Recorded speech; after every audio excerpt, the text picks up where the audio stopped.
जय ललिता विशाखा जय राधे श्याम।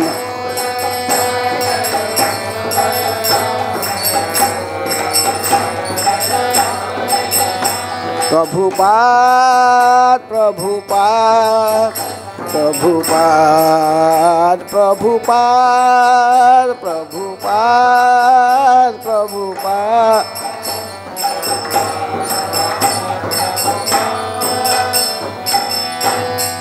जय विष्णुपाद परमहंस परिव्राज काचार्य अष्टोत्तर शतशी श्रीमद डिवाइन ग्रेस अभय चरणारविंद भक्ति वेदांत स्वामी शिल प्रभुपाद की जय।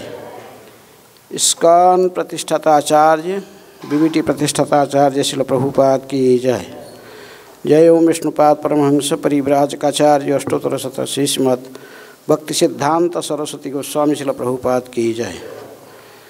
अनंत कोटि वैष्णव भक्त वृंद की जय। नामाचार्य शिल हरिदास ठाकुर की जय। प्रेम से कहो श्री कृष्ण चैतन्य प्रभु नित्यानंद श्री अद्वैत गदाधर शिवासादि गौर भक्त वृंद की जय। राधा कृष्ण गोपी गोपीनाथ राधा कुंड श्याम कुंड गिरि गोवर्धन की जय। मथुरा वृंदावन धाम की जय। नवद्वीप मायापुर धाम की जय। पुरुषोत्तम क्षेत्र जगन्नाथपुरी धाम की जय। गंगा मैया जमुना मैया की जय। श्री श्री कृष्ण बलराम की जय। गौरनीताय की जय। राधा श्याम सुंदर ललिता विशाखा देवी की जय। भगवत वाणी श्रीमद् भगवद गीता की जय। वृंदा देवी तुलसी महारानी की जय। समवेत वैष्णव भक्तवृंद की जय। समवेत वैष्णव भक्तवृंद की जय।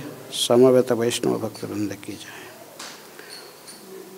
ओम नमो भगवते वासुदेवाय।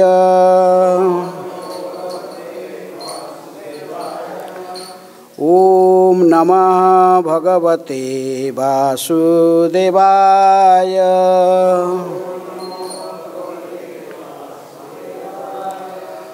ओम नमः भगवते वासुदेवाय।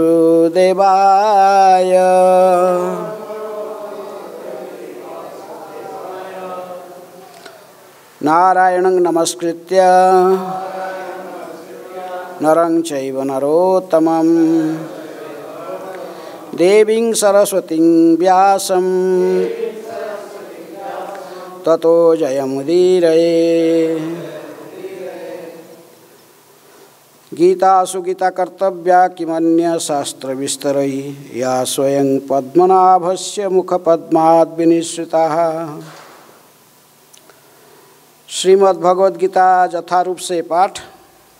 अध्याय 6 छठा अध्याय श्लोक 15। युञ्जन् एवं सदा आत्मानं योगी नियतमानसः शान्तिं निर्वाणपरमां मत्संस्थाम् अधिगच्छति। युञ्जन्नैव सदात्मानं योगी नियतमानसः शान्तिं निर्वाणपरमां मत्संस्थाम् अधिगच्छति। युञ्जन्नैवं सदात्मानं योगी नियतमानसः शान्तिं निर्वाणपरमां मत्संस्थाम् अधिगच्छति। युञ्जन्नैव सदात्मानं योगी नियतमानसः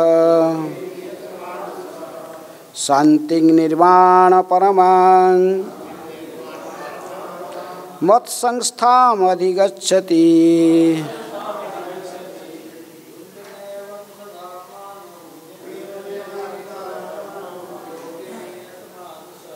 योगी नियतमानसः शान्तिं निर्वाणपरमां मत्संस्थाम् अधिगच्छति। जुञ्जन्नैव सदात्मानं योगी नियतमानसः शान्तिं निर्वाणपरमां मत्संस्थामधिगच्छति जुञ्जन्नैव सदात्मानं योगी नियतमानसः शान्तिं निर्वाणपरमां मत्संस्थामधिगच्छति जुञ्जन्नैव सदात्मानं योगी नियतमानसः शान्तिं निर्वाणपरमां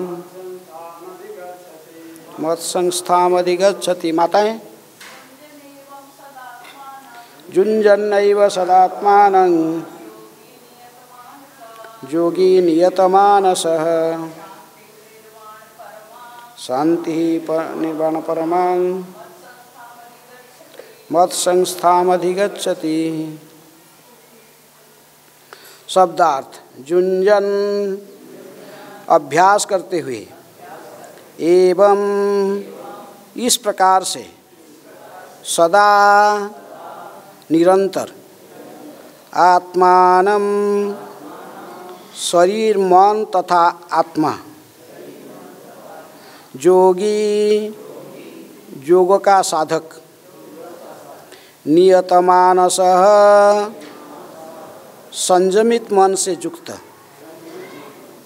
शांतिम शांति को, निर्वाण परमाम भौतिक अस्तित्व का अंत, मत संस्थाम चिन्मय व्योम व भगवत धाम को, अधिगच्छति प्राप्त करता है। अनुवाद तथा तात्पर्य कृष्ण कृपा स्मृति अभय चरणारविंद भक्ति वेदांत स्वामी श्रील प्रभुपाद जी के द्वारा। श्रील प्रभुपाद की जय। अनुवाद: इस प्रकार शरीर मन तथा कर्म में निरंतर संयम का अभ्यास करते हुए संयमित मन वाले योगी को इस भौतिक अस्तित्व की समाप्ति पर भगवत धाम की प्राप्ति होती है। कृपया दोहराइए।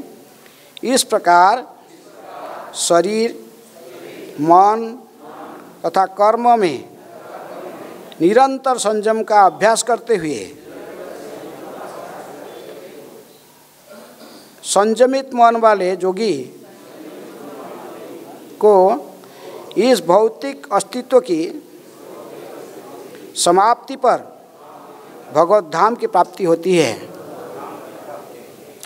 तात्पर्य: अब योगाभ्यास के चरम लक्ष्य का स्पष्टीकरण किया जा रहा है।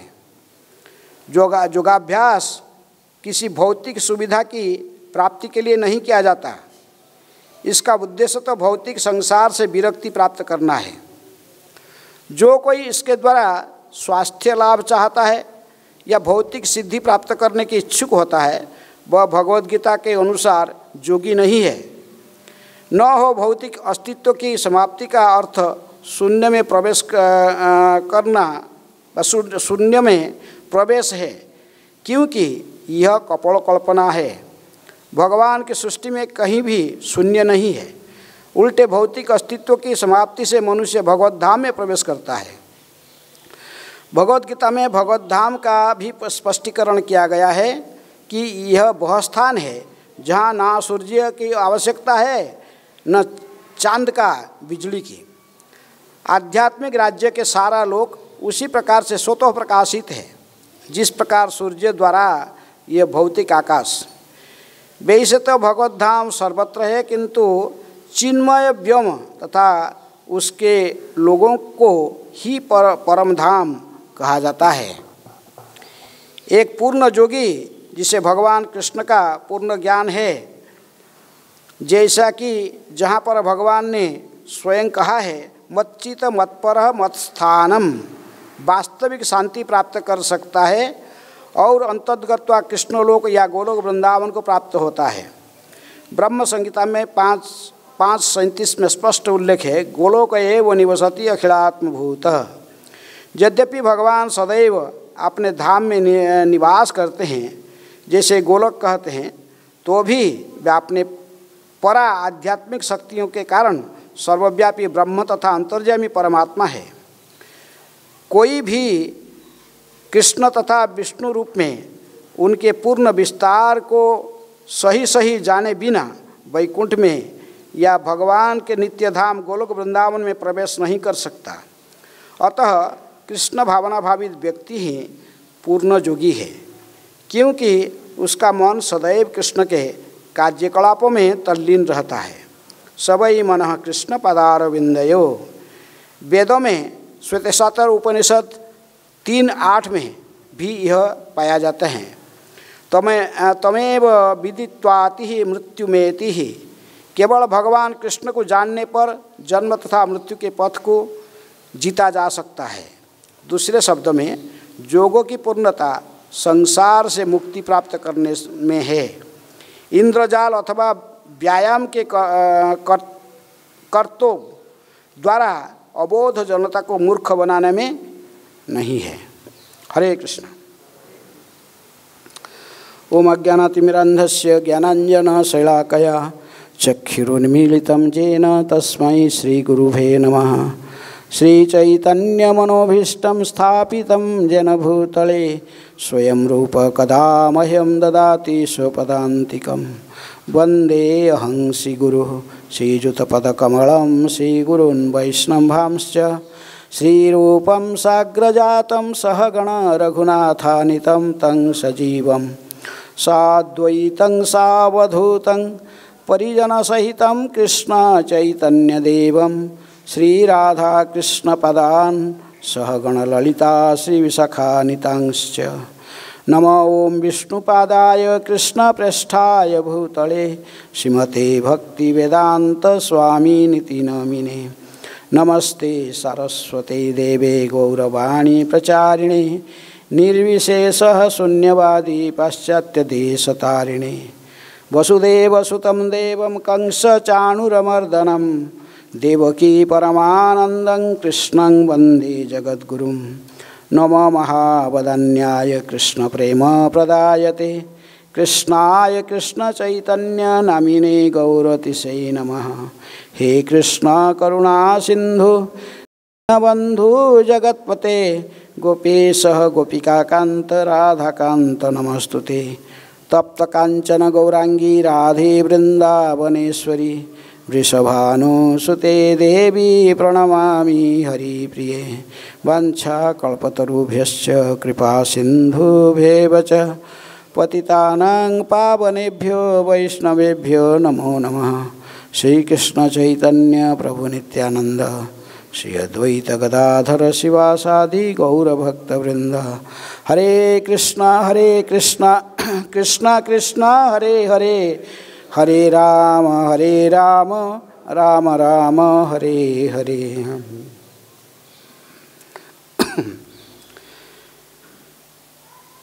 जुञ्जन्नैव सदात्मानं योगी नियतमानसः शान्तिं निर्वाण परमं मत्संस्थाम अधिगच्छति। इस प्रकार शरीर मन तथा कर्म में निरंतर संयम का अभ्यास करते हुए संयमित मन वाले योगी को इस भौतिक अस्तित्व की समाप्ति पर भगवत धाम की प्राप्ति होती है।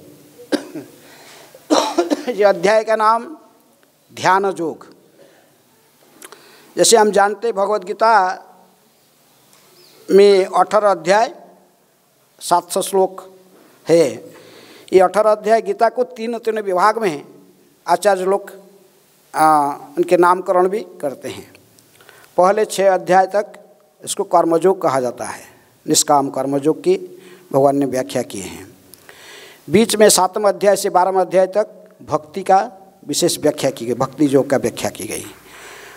13वें अध्याय से लेकर 18वें अध्याय दिव्य ज्ञान की चर्चा भगवान ने करते हैं। इस प्रकार आचार्यों की मत हैं। तो इसीलिए प्रथम विभाग में ये अंतिम अध्याय है, 6ठा अध्याय। क्योंकि इस अध्याय के प्रारंभ से भगवान ने कहे कि जोगी और सन्यासी कौन है।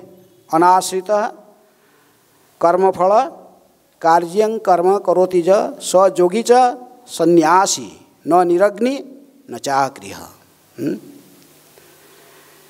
कोई कर्मकांड यज्ञ करता अग्नि जलाकर आहुति देने से, व कोई निर्विशेष ब्रह्म से ध्यान करने से कोई व्यक्ति योगी व सन्यासी नहीं बन जाता है। योगी और सन्यासी भगवान कहते किसको कहते हैं? जो कर्मफल में अनाश्रित कर्मफल में आशा रहित होकर जो केवल भगवान के प्रीत्यर्थ में कर्म करता है। अनाश्रित कर्मफल कार्यं कर्म करोति जा स योगी च सन्यासी, वो योगी है, सन्यासी है। लेकिन यहाँ पर विशेष रूप में अष्टांग योग सिद्धि, योग कई प्रकार की होती है। योग शब्द का अर्थ क्या? जोड़ना, आत्मा के संबंध को परमात्मा से जोड़ना। व ब्रह्म की तीन, परम सत्य की तीन स्थिति है, ब्रह्मेति परमात्मेति भगवान इति शब्दते हैं। वदन्ति तत्त्ववित् तत्त्वं जद ज्ञानमद्वयं ब्रह्मेति परमात्मेति भगवान इति शब्दते। तो जोगी अपने संबंध को, अर्थात आत्मा को संबंध को ब्रह्म के साथ या परमात्मा के साथ, भगवान के साथ जोड़ता है, संबंध को जोड़ता है। तो इसी को कहते योग। ये अंतिम अध्याय के अंतिम श्लोक में भगवान कहते कि कौन योगी सबसे योगी नाम अपि सर्वेषां मद्गता अंतरात्मना श्रद्धावान भजते जो स्वमे युक्ततम मतः। जितनी प्रकार के योगी ये संसार में है, चाहे हट्ट योगी हो, ध्यान योगी हो, स्वाध्याय योगी हो, कई प्रकार के योगी सब हैं। जो क्योंकि जो भगवान के साथ संबंध को स्थापना करने के लिए प्रयास करता है वो योगी है, तो जो स्थापना का संबंध को स्थापना करता है। लेकिन भगवान कहते हैं जितनी प्रकार के योगी है उनमें से वो योगी सब सर्वश्रेष्ठ है। कौन? अंतरात्मना योगी नाम अपि सर्वेषां मद्गते अंतरात्मना, जो अंतःकरण से मेरे ही सदा मुझे चिंतन करता है, जो मेरे साथ संबंध स्थापना कर चुका है, अंतःकरण में सदा मेरी ही चिंतन में रहता है। मद्गते अंतरात्मना श्रद्धावान भजते, जो श्रद्धावान होकर मेरी भजन परायण होता है। पिछले तात्पर्य में प्रभुपाद जी कहते कि योग का अर्थ ही हरे कृष्ण कृष्ण कृष्ण हरे हरे, हरे राम राम राम हरे हरे, इस महामंत्र के उच्चारण के साथ भगवान के साथ अपने संपर्क को स्थिर कर लेना। तो इसलिए, लेकिन प्रभुपाद जी ने ये तीन विशेष रूप में यहाँ पर जो कहा गया कि जो अष्टांग योग सिद्धि प्राप्त करने के लिए जो प्रयास करते हैं लोग, वो लोग कैसे करते हैं, योग का कैसे आरंभ करते हैं। तीनों श्लोक में 11, 12, 13, 14, 15 ये सब श्लोक संबंधित एक साथ में हैं। विश्वनाथ चक्रवर्ती ठाकुर ये सब का टीका एकाठ ही करते हैं। योगाभ्यास के लिए योगी एकांत स्थान में जाकर भूमि पर कुश बिछा दें और फिर उसे मृगछाल से ढके तथा ऊपर में मुलायम वस्त्र बिछा दें। आसन न तो बहुत ऊंचा हो न बहुत नीचा हो, वह पवित्र स्थान में स्थित हो।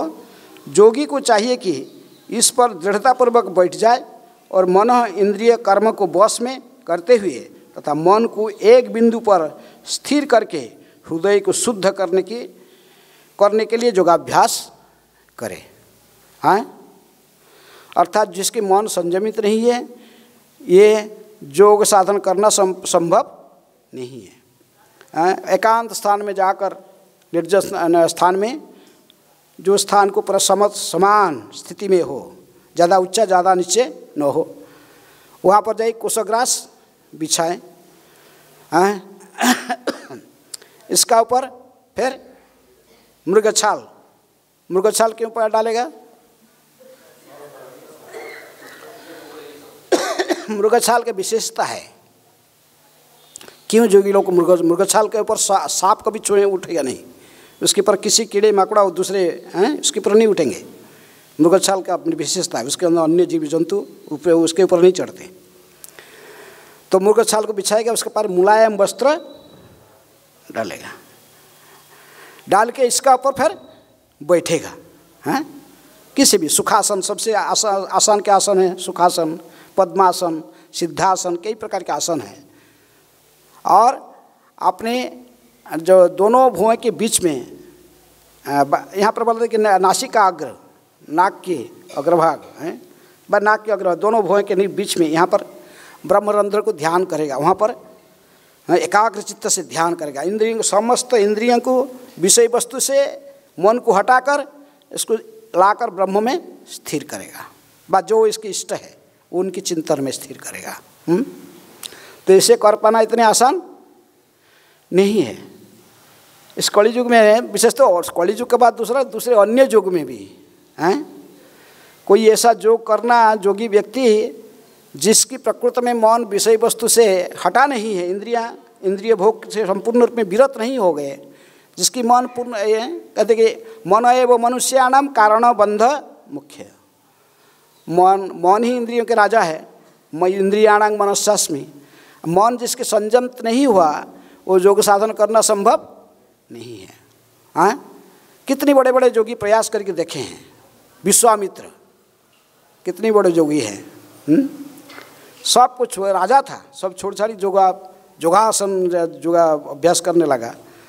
हाँ, वो बैठ के एकांत स्थान में जाकर ऐसे ही बैठ कर, हाँ ठीक जो जैसे नियम से बताया गया करता था नियम योगासन। और योगासन पाल कर लेकिन थोड़ा सा किसकी घूंघर का शब्द सुना, हाँ मैंने कहा स्वर्ग की अप्सरा आई, इंद्र भेज दिया, उसको थोड़ा सा घूंघरी बजा के नृत्य करने लगा तो बस उसका ध्यान तोड़ गया। हैं, जब तक प्रभुपाद जी लगते, जब तक हमारे मन में इंद्रिय भोग की इच्छा थोड़ा सा भी बनी रहती है, योग सिद्धि प्राप्त करना संभव नहीं है। हैं, भगवान कहते कि भगवान जब कहे ये अध्याय में, इसी अध्याय में आगे अर्जुन को कहे कि अर्जुन तुम जोगी बनो, जोगी बनने के लिए तो मन को स्थिर करो, एक जगह में स्थिर करो। तो अर्जुन ने कहा कि ये मेरे से नहीं होगा। हैं, चंचल ही मना कृष्ण प्रमाथि बलवत दृढ़म, ये मन बड़ा चंचल है। हैं, इसको स्थिर करना एक बिंदु में केंद्रित करना ही आसान नहीं है। चंचल ही मना कृष्ण प्रमाथि, ये पागल है। भक्ति विनोद ठाकुर अपने भजन में लिखते हैं, गोपीनाथ है, गोपीनाथ मन जे पागल मरो, न माने शासन जड़े अचेतन पड़े छी विषय घोरे। ये मन पागल है, ये सुनता नहीं है। ये तो भूत की तरफ है। मन कैसा है? भूत की तरफ। एक व्यक्ति एक भूत को साधना किया, भूत को साधन किया, साधन कर भूत बोला क्या, किस लिए मुझे बोला, बोल क्या देना, तुम क्या चाहिए। जो भी बोलता था भूत करके आ जाता, बोलता था कि जमीन मेरा है, इसमें घर नहीं है, घर बना दे, घर बना देता। इसमें जो सामान दो सब देते रहा, जो बोला वो करते रहा। सब बोला काम दे, सब मुझे काम देते रहना, काम यदि नहीं दोगे मार डालूंगा तुझे, सबसे मुझे एंगेज करके रखना। बोला क्या करूँ, अपने मित्र से पूछा, भाई ये तो मुझे परेशान करे, सब मार डालेगा। बोलता मुझे क्या काम दूंगा इसको, जितनी काम दे सारी काम करके फिर आ जाता, बोलता और काम दो। तो इसलिए उसका मित्र कहा कि देखे ना बाम्बू है, नहीं बांस का एक है ना, इसको गाढ़ा दे दो, इधर गाढ़ा दे के इसको बोलो इसमें चढ़ो और उतरो, चढ़ो उतरो। जब तक मेरे पास दूसरे काम नहीं है, मुझे अन्य काम करने के लिए तुमको नहीं बोला, तब तक इसमें चढ़ते रहना उतरते रहना। तब तो रोने लगा है। तो भूत बोला अरे बोला नहीं यही काम है। इसीलिए प्रकृति में मन एक भूत जैसा है, इसके सब समय एंगेजमेंट चाहिए। Empty mind is devil's workshop. असंयमित मन को स्थिर करना संभव नहीं है। ये सब समय कहीं ना कहीं कुछ करना चाहेगा। इसलिए प्रभुपाद जी कहते हैं मन को संयमित करने के लिए प्रकृति में क्या करना चाहिए, इसको बोलो जो काम दूसरे कुछ काम नहीं है, तुमको एंगेजमेंट नहीं दिया कृष्ण भावना में, तो फिर हरे कृष्ण कृष्ण कृष्ण हरे हरे, हरे राम राम राम हरे हरे, बस इसी को जपते रहो, इसको बोलते रहो। हाँ, मन को और कुछ जब तक दूसरे एंगेजमेंट नहीं है तो इसको बोलते रहो। इसलिए प्रभुपाद जी कहते जब तक तुम हरे कृष्ण मंत्र को जपा नहीं, योग सिद्धि कैसे प्राप्त करोगे। ये कली युग में तो सीधा कहा गया हरे नाम इव केवलम कलौ नास्तेइव गतिर अन्यथा। कहा गया इसमें कोई दूसरी गति नहीं है। ये इतनी बड़े जोगी विश्वामित्र गया और वो ध्यान किया तो बस थोड़ा घुंघरू शब्द सुना मेनका के, बस वो ध्यान तोड़ गया हैं। उसके फिर उसकी शकुंतला की ने उसके मेनका के संजोग से एक बच्ची हैं उनसे प्राप्त हुआ शकुंतला है। तो कितनी बड़े बड़े जोगी हार गए। लेकिन प्रकृति में यदि जोगी जो हरिदास ठाकुर की तरफ कोई जोगी है, आचार्य हरिदास ठाकुर हैं, वो क्या करते थे, वो भी एकांत में बैठा कर सिर्फ हरे कृष्ण कृष्ण कृष्ण हरे हरे, हरे राम राम राम। और उनको परीक्षा करने के लिए कितना लोग कोशिश किया है। वो रामचंद्र खान ने बेसिया को भेज दिया। बाद में माया देवी स्वयं भी आ गई परीक्षा करने के लिए, लेकिन सभी फेलियर होके अवश्य चले गए। इसलिए जब तक हम भगवान के नाम रूप गुण और लीलाओं को चिंतन नहीं करेंगे, उनके भगवान के नाम का आश्रय नहीं लेंगे, तब तक योग में सिद्धि प्राप्त करना संभव नहीं है। इसलिए रूप गोस्वामी कहते उपदेशामृत में 8 नंबर श्लोक में, तन्नाम रूप चरितादि सुकीर्तनानु स्मृत्य क्रमेण रसना मनसी नियोज्य तिष्ठन व्रजे तदनुरागी जनानुगामी कालम नयेत अखिलमिति उपदेश सारम। जितने भी उपदेश है संसार में है, ये समस्त उपदेश का सार यही है हैं? भगवान के तन नाम रूप, भगवान है भगवान के निर्विशेष निर्गुण, निर्विशेष ऐसा नहीं, प्रभुपाद यहाँ पे लिखे शून्य, ऐसा शून्य कोई नहीं है हैं? ये कपड़ों कल्पना है। लोग जो सोचते हैं कि शून्यवादी हैं, बुद्धिस्ट लोग, उनको शून्यवादी कहा जाता है। मायावादी लोग क्या कहते हैं इनको, हाँ, निर्विशेषवादी। तो निर्विशेषवादी शून्यवाद, इसलिए प्रभुपाद जी के प्रणाम मंत्र में कहा गया निर्विशेष शून्यवाद पाश्चात्य देश, ये दोनों को खंडन करते हैं। तो इसलिए रूप गोस्वामी कहते तो नाम भगवान एक रूप, भगवान का रूप है, भगवान के व्यक्ति है। ध्यान करोगे तो किसमें, ब्रह्म में लेंगे, ज्योति में नहीं ध्यान करना। भगवान एक व्यक्ति है, तन नाम, उनका नाम भी है, तन नाम रूप चरित, उनकी लीला भी है। तन नाम रूप चरित सुकीर्तनान, इसका कीर्तन करना है, उसी का ही कीर्तन करते रहना। साधक को कीर्तन कर, जो भगवान के नाम रूप गुण और लीलाओं के कीर्तन किए बिना साधना कैसे जोगी बनेगा है। इसे तन्नाम रूप चरित सुकीर्तनानु स्मृत्य क्रमेण रसना मनसी नियोज्य। कीर्तन जिह्वा से कीर्तन करेगा, आस्ते आस्ते स्मरण होगा। कीर्तन करने से आस्ते आस्ते, वहाँ तात्पर्य में प्रभुपाद जी आगे लिखते हैं कि 3 दशा है, श्रवण दशा, वरण दशा, फिर स्मरण दशा है। प्रारंभ से साधक सुनता है, श्रवण करता है, श्रवण करते करते आस्ते आस्ते उसी में फिर आसक्त हो जाता है, उसको वरण दशा कहते हैं। फिर अंत में स्मरण, ऐसे अनवरत कीर्तन यानी श्रवण कीर्तन करने से फिर इसको स्मरण होता है। फिर स्मरण का 3, फिर कहते 5 क्रमिक अंग है कि स्मृति, अनुस्मृति, स्मृति धारणा ध्यान, अनुस्मृति समाधि।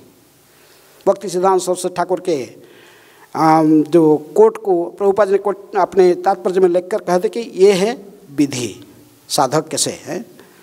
स्मृति कभी जब थोड़ा थोड़ा चिंतन करते भगवान के नाम रूप गुण लीला को स्मरण करते, कभी उस समय अनवरत मन विचलित होता है, थोड़े विषय में जाता है मन में, फिर भगवान के पास कभी कभी विषय में, ऐसे ही मैंने संग दोनों चलता रहता है। हाँ, ऐसे जो थोड़ा स्मरण जो भगवान के चरण और थोड़ा घनिष्ठ हो जाता है, हाँ, उसमें फिर ध्यान के स्तर पर आता है। व्यक्ति ध्यान समय भी कभी कभी ध्यान करता, कोई फिर प्रकृतिस्थ हो जाता है। हाँ, श्रुति ध्यान, फिर अन्य श्रुति धारणा ध्यान, ऐसे ही आस्ते आस्ते अनुस्मृति, अनवरत फिर चिंतन रहा, ध्यान करके बैठे। तो इस प्रकार ध्यान में पूरा पराकाष्ठ प्राप्त होने से समाधि स्तर को आ जाता है साधक।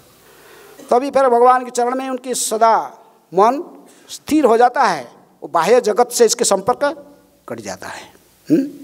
संपूर्ण रूप इनके संपर्क आध्यात्मिक जगत में भगवान के साथ स्थापित हो जाता है। ऐसा ही, लेकिन यहाँ पर कहते कि ये जो योग सिस्टम, ये ध्यान, ये जो सिखा रहे अष्टांग योग सिद्धि, इसमें साधक एक एकांत स्थान में जाकर ज़्यादा ऊंचा नीचा नहीं है, समतल स्थान पर कुशग्रास बिछा कर, तो आप उसके ऊपर हिरण की छाल, फिर इसके ऊपर चमड़ा ने के कपड़े, मुलायम कपड़ा बिछा कर उसके ऊपर बैठकर ध्यान करेगा, अपने दृष्टि को केंद्रित करेगा, नासा दोनों भुएं के बीच में, फिर ब्रह्म में ध्यान करना है। यदि वो ब्रह्मवादी है तो ब्रह्म को ज्योति में ध्यान करेगा, यदि परमात्मा है तो परमात्मा को ध्यान करेगा, क्योंकि प्रत्येक शरीर में परमात्मा अंगुष्ठ प्रमाण में पुरुष शंख चक्र गदा पद्मधारी विष्णु निवास करते हैं। ये शास्त्र में प्रमाण है, योग शास्त्र में, पतंजलि योग शास्त्र में यहाँ प्रमाण है। ध्रुव महाराज भी इसी प्रकार का योग सिद्धि को प्राप्त किए हैं। उन्होंने पहले विष्णु को ध्यान करते थे, वही विष्णु जब ध्यान करते करते फिर उनको सामने ही वो आ गए। लेकिन योग सिद्धि ऐसे योग नहीं कि कोई जाके अपने बैठकर अपने इच्छा से जैसा बस योग करेगा, नहीं। योग करने के लिए जब तक अपने मनमानी से योग करेगा वो सिद्धि प्राप्त नहीं करने वाला। योग करने का पहले भी इसको गुरु स्वीकार करना पड़ेगा। ध्रुव महाराज को इसीलिए सिद्धि प्राप्त हुआ। इनको कौन प्राप्त हुए? नारद मुनि जैसे महान भक्ति योगी हैं, इनको गुरु रूप में प्राप्त हुए। योग कोई जो किसी प्रकार की योग भक्ति के साथ सम्मिलित न होकर वो सिद्धि प्राप्त नहीं कर सकता। इसलिए जो परमात्मावादी तो बीच में तो विष्णु को ध्यान करेगा, हैं, लेकिन जो भक्ति योगी है, जो भगवान को ध्यान करेगा, भक्त लोग है, वो किसको ध्यान करेंगे? भगवान श्री कृष्ण को। हैं, जो भक्त है भगवान को ध्यान करेगा। हैं, ब्रह्मेति परमात्मेति भगवान इति शब्दते हैं। तो जो इसलिए ये लोग का ध्यान का वस्तु सबका अलग अलग है। जो ब्रह्मवादी है तो उनको ब्रह्म में ध्यान करेगा, ज्योति ब्रह्म ज्योति में ध्यान करता है, और जो परमात्मावादी भगवान विष्णु को ध्यान करता है। लेकिन जो भक्त है भगवान श्री कृष्ण को ध्यान करता है। लेकिन इनमें से कौन योगी आपको अच्छा, आप लोग कौन सा योग पसंद करते हो? हैं, किसको ध्यान करना चाहते हैं? भगवान कृष्ण को ध्यान करना चाहते हैं? हाँ, भगवान के, ठीक है, भगवान के नाम रूप गुण लीला ये सब भगवान, लेकिन आगे तो पढ़ते रूप में भगवान के नाम में सब कुछ छुपा हुआ है।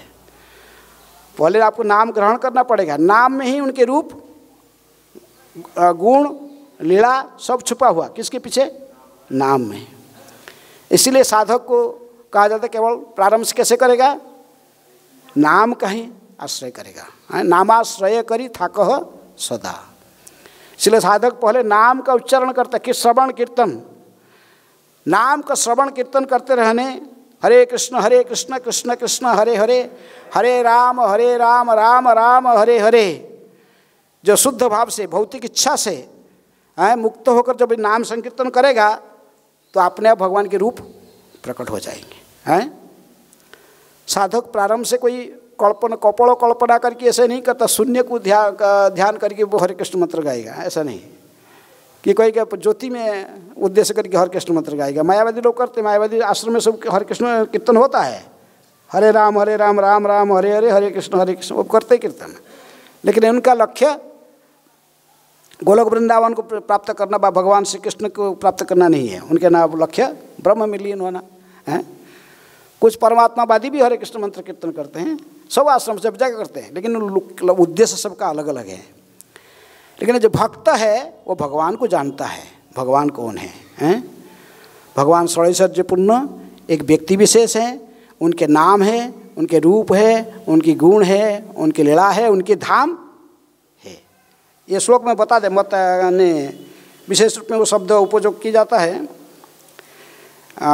मत स्थानम है,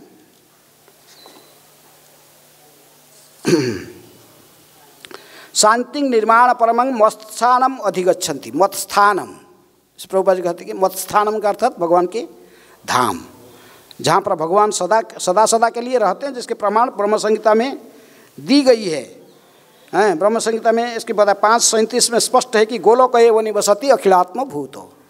भगवान का धाम कहाँ पर है, कहाँ भगवान रहते, उसकी प्रमाण भी शास्त्र में दी गई है।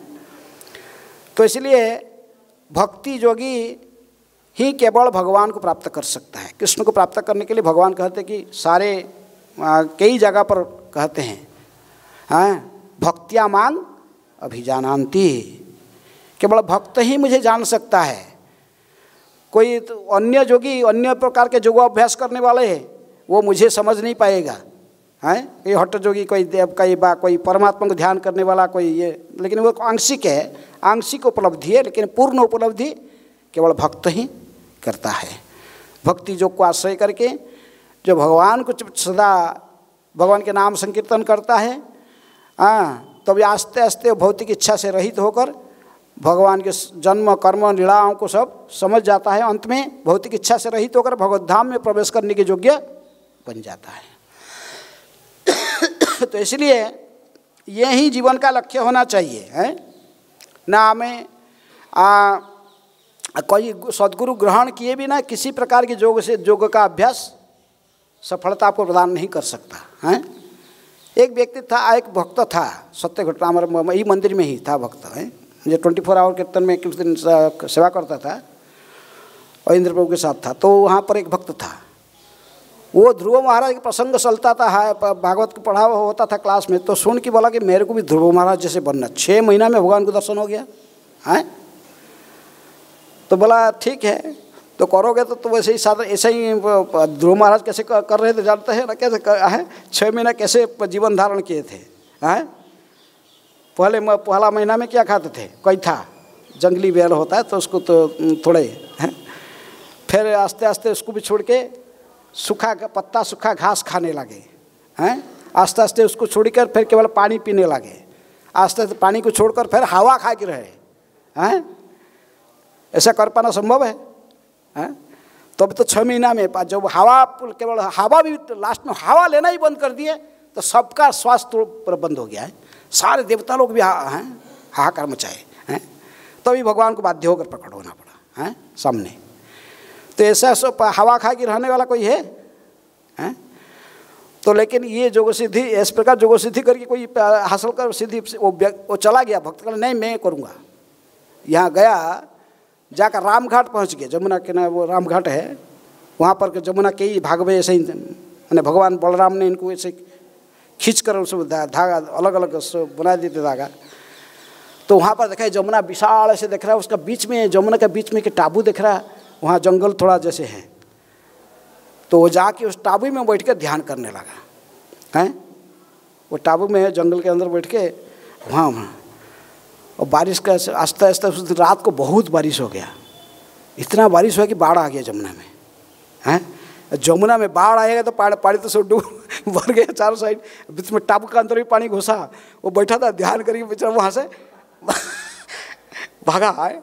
उसका जमुना से कैसे भी जीवन बचा के जमुना के टोरी कैसे भी आया, और सब उसका वस्त्र सब गए। क्या लेंगूठा पहना हुआ था, लेंगूठा फिर कि वहाँ से भाग के गेट में पहुँचा। मंदिर में कैसा घुसने के लिए चौकीदार नहीं दे रहे, लंगूठा पे खाली लंगूठा पहन कैसे हैं। और दीवार को घुस के जंपिंग करके मंदिर में कैसे वहाँ से कुछ घूम के आया। तो उसके पीछे चौकीदार लाठी लेकर भागा। और मैं फिर देखा क्या है, बचाओ बचाओ। उनके कौन है देखा, मैंने पिए तुम। चौकीदार बोला रुको रुको, हमारा भक्त है। फिर आया हैं। तो ऐसा ही पगड़ा में योग करने से कोई सिद्धि प्राप्त करेगा। जो ध्रुव महाराज सत्ययुग के थे हैं, सत्ययुग में उस समय स्थिति अलग था। अब उनको नारद जैसे गुरु प्राप्त थे। गुरु के निर्देशन, गुरु कृपा लेकर ही फिर योग साधन करा जाता है। तो इसीलिए हमें भी ये हरे कृष्ण मंत्र भी स्वीकार करके फिर मंत्र जब जपते तो आस्ते आस्ते अपराध रहित होकर शुद्ध नाम लेने में सक्षम हो जाते हैं। नाम चिंतामणि कृष्ण चैतन्य रस विग्रह नित्य मुक्त पूर्ण शुद्ध अभिन्नत्वाम नाम नामिन। नाम नामी अभिन्न है। तो इसलिए तब प्रकृति में ये पूर्ण योगी जिसे भगवान कृष्ण का पूर्ण ज्ञान है, जैसा कि यहाँ पर भगवान ने स्वयं कहा मच्चित मत्पर मत्स्थानम, वास्तविक शांति प्राप्त कर सकता है। तो वही प्रकृति में शांति प्राप्त, अंतर्गत्वा कृष्ण लोक या गोलोक वृंदावन को प्राप्त होता है। आप लोग कहाँ जा रहे हो? गोलोक वृंदावन जाना चाहते हो हैं ना? और कहीं जाना चाहते तो कहाँ जाना चाहते हैं? कुछ भी लक्ष्य नहीं। लक्षण नहीं, लेकिन इच्छा क्या है? कुछ तो इच्छा तो है। हाँ, क्या इच्छा है?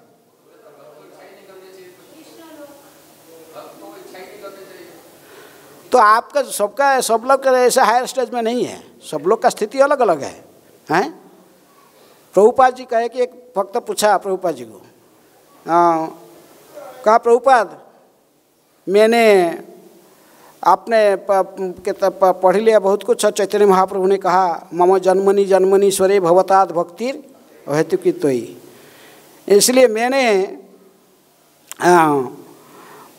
बड़े भगवत धाम जाने को इच्छा नहीं है।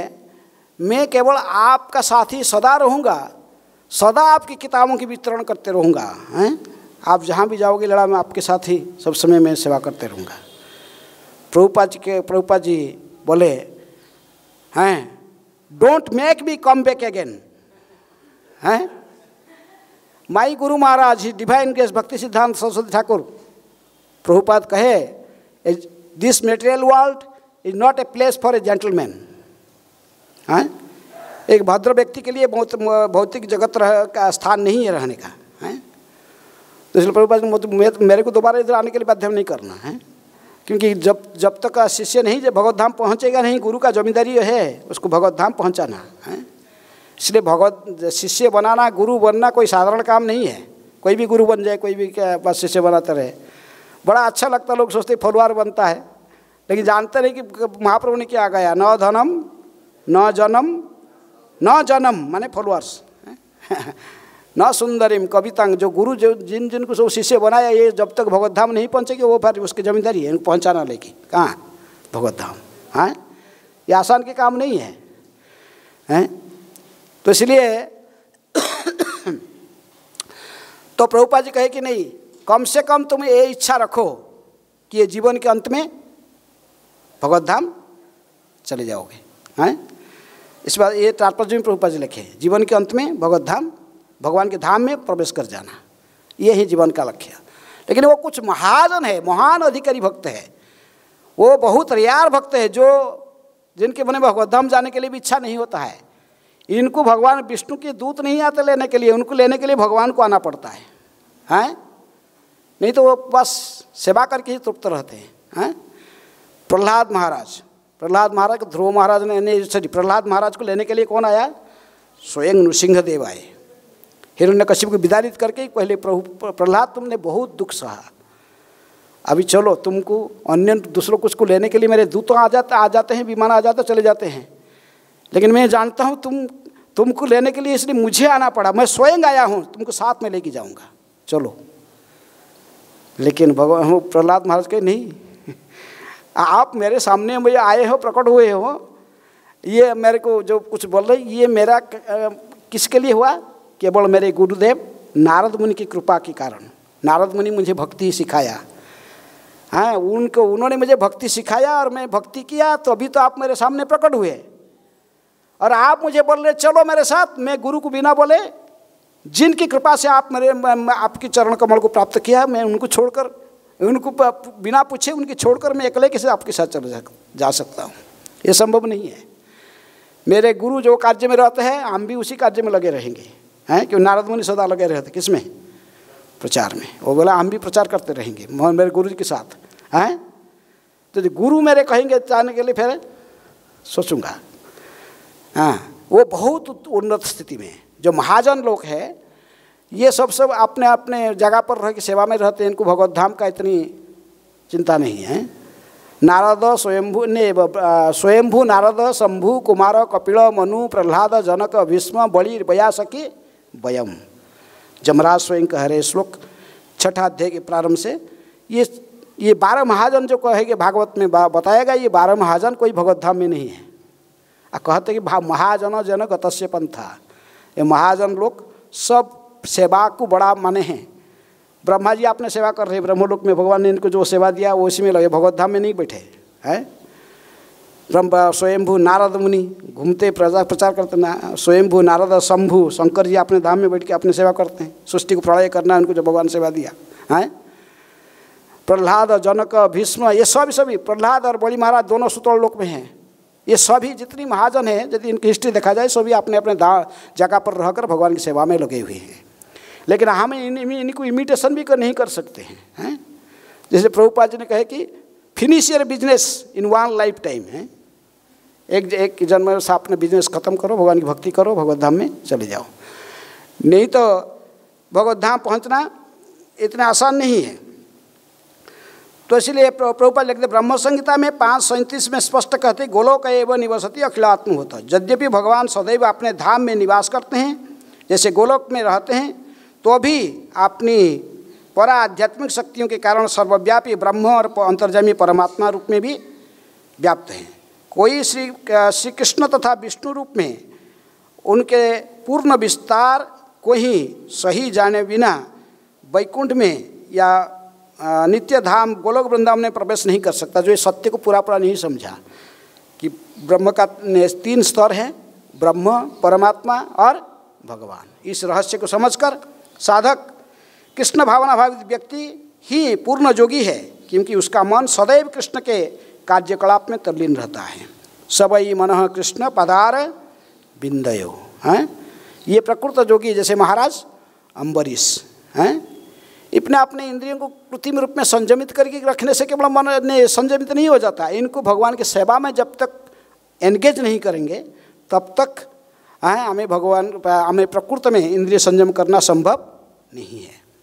इसलिए महाराज ने अम्बरीश ने नवदा भक्ति की प्रत्येक अंगों को जीवन में उतार लिए थे। एक गृहस्थ थे, राजा थे, विश्व के सम्राट थे। इतनी बड़ी स्थिति में रहकर भी इन्होंने पूरे इंद्रियों को सवई मन कृष्ण पदारविंद, मन इनको भगवान के चरण कमल में लगा हुआ था। कैसे? क्योंकि अन्य सारे अंग सारे इंद्रियां सेवा में लगे थे। हाथ में करम मंदिर मार्जना आदि, मंदिर को मार्जन आदि करने में। पैदल में उन्होंने राजप्रसाद से आते थे, कहाँ मंदिर में आते थे, चल चल के आकर भगवान की सेवा करते थे। आँख में भगवान किसी विग्रह को दर्शन करने में, भगवान के प्रसाद को आस्वादन करने में, जिह्वा भगवान के बारे में बातचीत करने में, भगवान के भजन गाने में जिह्वा को प्रत्येक वर्णन, संपूर्ण इंद्रियों को भगवान की सेवा में लगाने से ही प्रकृति में इंद्रियों को संयमित किया जा सकता है। कृत्रिम रूप में इनको संयमित करना संभव नहीं है। तो इसी प्रकार केवल भगवान कृष्ण को जानने पर जन्म तथा मृत्यु के पथ को जीता जा सकता है। दूसरे शब्द में योगों की पूर्णता संसार से मुक्ति प्राप्त करने में है, इंद्रजाल अथवा व्यायाम की कर्तव्य द्वारा अवध जनता को मूर्ख बनाने में नहीं है। आजकल योगों से का अर्थ लोग सोचते क्या, स्कूल खोल के योगो स्कूल खोल के बढ़ के सब मेडिटेशन सिखाना है, सब ध्यान हमने के सब क्या, इसका एक प्रकार की एक्सरसाइज है, एक्सरसाइज है, भिन्न भिन्न आसान ये सब। लेकिन इसका लक्ष्य क्या है? योग का लक्ष्य जोड़ना है, हमारा संबंध को भगवान से जोड़ना। उसी प्रभुपाद जी कहते नहीं तो कितने लोग ऐसे ही हैं।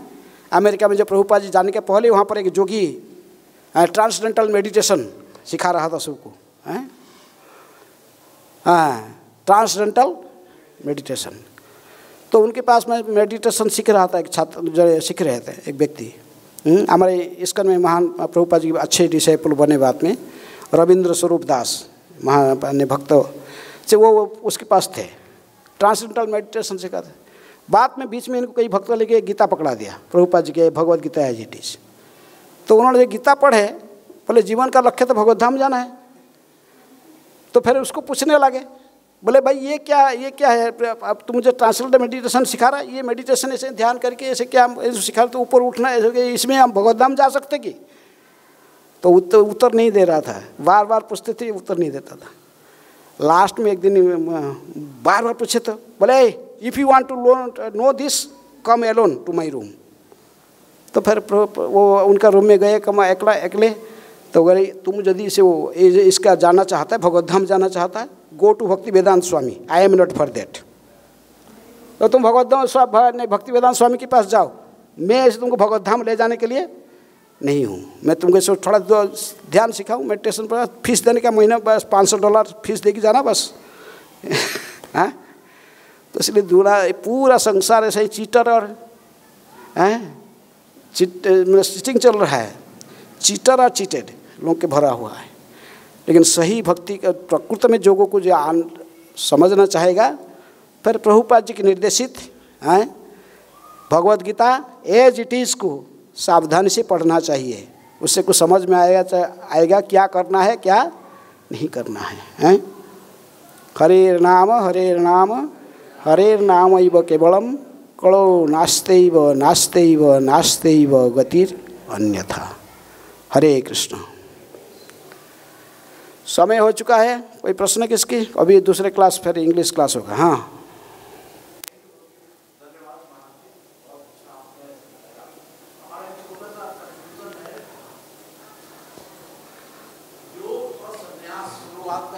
दो शब्द कहते हैं योग और सन्यास, तो योग और सन्यास में थोड़ा सा जानकारी दे दें। तो बोला ना फास्ट भगवान ने क्या कहे, योग सन्यास का क्या अर्थ है? अनाश्रित कर्म फल कार्यं कर्म करोति जो कर्म फल में आशा रहित होकर के प्रीत्यर्थ में, गुरु कृष्ण के प्रीत्यर्थ में कर्म करता है, वो सन्यास। वही प्रकृति में गुरु जोगी है, वही भी सन्यासी है। भगवान पहले क्लियर किए प्रारंभ से, अध्याय के प्रारंभ से है। अनाश्रित कर्म फल कार्यं कर्म करोति जो सयोगी च सन्यासी, वही जोगी है वही सन्यासी है। दोनों सेम है, कोई फर्क नहीं दोनों में। कोई दोनों का लक्ष्य ही भगवत धाम प्राप्ति करना है। जो कर्म फल को त्याग करता है वो है जोगी, जो कर्म को ही त्याग करता है वो है सन्यासी। सन्यासी होता तो कर्म को ही त्याग देता है, लेकिन हमारा भक्ति योग में वो नहीं है कि हैं। लेकिन जो मायावा साधारणतः जो जिसको सन्यासी कहते हैं वो कर्म को त्यागता है, संसार को त्यागता है, कोई संपर्क नहीं रखता किससे, मायावादी सन्यासी जैसे। तो इसलिए जो कर्म को त्यागता है वो सन्यासी है। जो कर्म फल को त्यागता है, कर्म करता है लेकिन फल में आशा नहीं रखता है, वो है जोगी। ठीक है। हरे कृष्ण। समय हो चुका है, फिर दूसरा क्लास होगा इधर। उनको बोलो जल्दी। महाराज जी आपको पता है लेकिन फिर भी बता देती हूँ कि जो बात मैं कहना चाह रही हूँ ना वो आपको पता है। मतलब प्रभुपाद ने ये कहा है कि जब हम खाना खाने बैठते हैं तो किसी और से नहीं पूछते हैं कि बताओ मेरा पेट भर गया क्या। ऐसे ही हमें पता होता है कि हम किस धरातल पर हैं। हम गोलोक जाने लायक है या नहीं है ये हमें पता होता है नहीं भी तो गोलोक धाम जाने के लिए आपको योग्यता अर्जन करना पड़ेगा है। भक्ति योग की विधि को पालन करके आस्ते आस्ते उस स्थान पर, नहीं कि जहाँ है वहीं रहेंगे, नहीं है। यदि भी योग्य नहीं बने लेकिन प्रयास करने से हम योग्य बन सकते हैं। Impossible is word lies in fools dictionary, Prabhupada ji कहते हैं। ये बुद्धू का डिक्शनरी में एक शब्द रहता क्या? असंभव। असंभव कुछ नहीं है। सही गुरु के मार्गदर्शन में प्रयास कर हम भक्ति योग को आश्रय लेने से भगवत धाम पहुँचने के लिए योग्य बन जाते हैं। हरे कृष्ण।